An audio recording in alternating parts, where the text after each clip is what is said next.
This past October, I watched 14 horror films that I had never seen before and one pile of dog shit known as Hubie Halloween. These are my top 10 horror films I saw in October.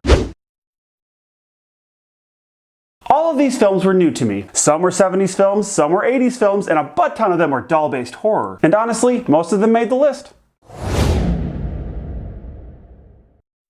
Honorable mention because I have a whole string of questions. Did Brad Pitt and Tom Cruise bring weapons to the audition? Because someone's life must have been threatened to put these two in charge. And who made the decision to film the major death scene during a Panic at the Disco video? Haven't you people ever heard of editing? You could tell the director shot each scene only once because you'd have to be brain dead and real dead to choose these takes. The only vampiric thing anyone did in this film was suck. Tigers Are Not Afraid, and neither was I. Honorable mention because it's barely horror and mainly drama. There's like a ghost hopping around in a trash bag, but the most horrifying part is when a 10-year-old's head explodes because someone didn't word their third wish properly. Cruel world. This film also teaches us several lessons, the most important being to mute your phone when betraying a Mexican drug lord. Seriously, I think the phone gave the girl away like 10 times. My favorite part is when the little girl gets Spartan kicked through the house. This sequel/prequel is about a dead wife whose husband leaves her because the fucking mouth breather wouldn't stop drooling. Most scenes involve some sad loser walking from room to room in a house that makes eggs bleed. You figure it out! The camera often flails like a Mortal Kombat fatality code. Up, down, left, right, up, down, up. Oh, there's the murderous ghost. This freeloading movie clearly thought that its famous brethren was gonna take it to Cashtown. Nope, it just dropped it off at HBO minimum. Before sitting down and watching a film, I often predict how much sex I'm about to witness. Well, I was way off on this one. This film had too much. Not species too much, but there is like a doll just watching too much, which wasn't that surprising, since the little nightmare does look like someone took a whittling knife to Quagmire. I can't explain what happens in this film, and neither can anyone else. House is about a fluffy white cat that murders innocent kids while being freaking adorable. A bunch of teenage girls with different verbs and nouns for names spend the weekend with a grandmother whose house is haunted by an ass-biting head. The story seems to circle around the aforementioned cat, a watermelon, a dancing skeleton, and a piano that eats two of the girls? I don't know, but you should check it out. The absolute weirdest thing about this film is the absurd lengths it goes to make sure you know which sister is the fuckable one. Ginger Snaps was clearly written by someone who folded Hot Topic shirts all day long. It is half Donnie Darko, half Twilight, and all emo werewolf. Each scene feels like it was inspired by an Evanescence album cover. I should hold my criticism since it is technically dark comedy, but I don't think I laughed at the right parts.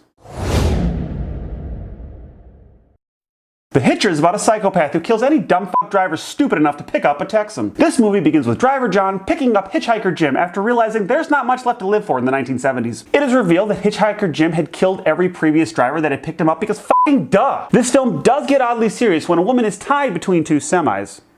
But that description dispels any reason you should take this film seriously. Overall, it's a good Stephen King-ish thriller. 1922 is a coming-of-age tale about a boy who kills his mom so he can keep banging the farmer's daughter. And who convinces him to murder? His overall sport and pop, that's who. Can you tell it's Stephen King? The father in the story is basically presented with a bunch of easy-to-answer psychological conundrums and then just shanks them all. He f***s up so bad that he has to leave all of his possessions to a cow that just wanders into his house and dies. The film finishes up with a strong message of don't murder people. The most shocking thing about this film is that Annabelle literally does not do f***ing shit. She is the world's most famous horror prop, and her name cock-blocks more accurate titles like Doll Fetish leads to increase in local crime. There are at least 3 characters who want to eye-f*** this hellspawn toy, and 2 of them are so desperate that they are willing to appear for like 4 seconds. That's dedication. This recipe leads to a very basic but enjoyable ghost slasher? Little Shop of Horrors is pure sex. It's about a dick-headed plant with penis arms, who is raised by Seymour, a tiny man who is one step away from going incel on his shop. This whiny little shit pursues a woman in a spine-crushing corset, who in turn is dating an asshole dentist who's trying to fuck every single man, woman, and gas tank that ends up in his dentist chair. There are blowjob jokes, cunnilingus jokes, and Seymour and Audrey definitely fuck in that alley. The film also appears to confuse BDSM with savage beatings. But then again, the story is about an alien plant, so who knows what the fuck I was expecting. The music makes it entertaining.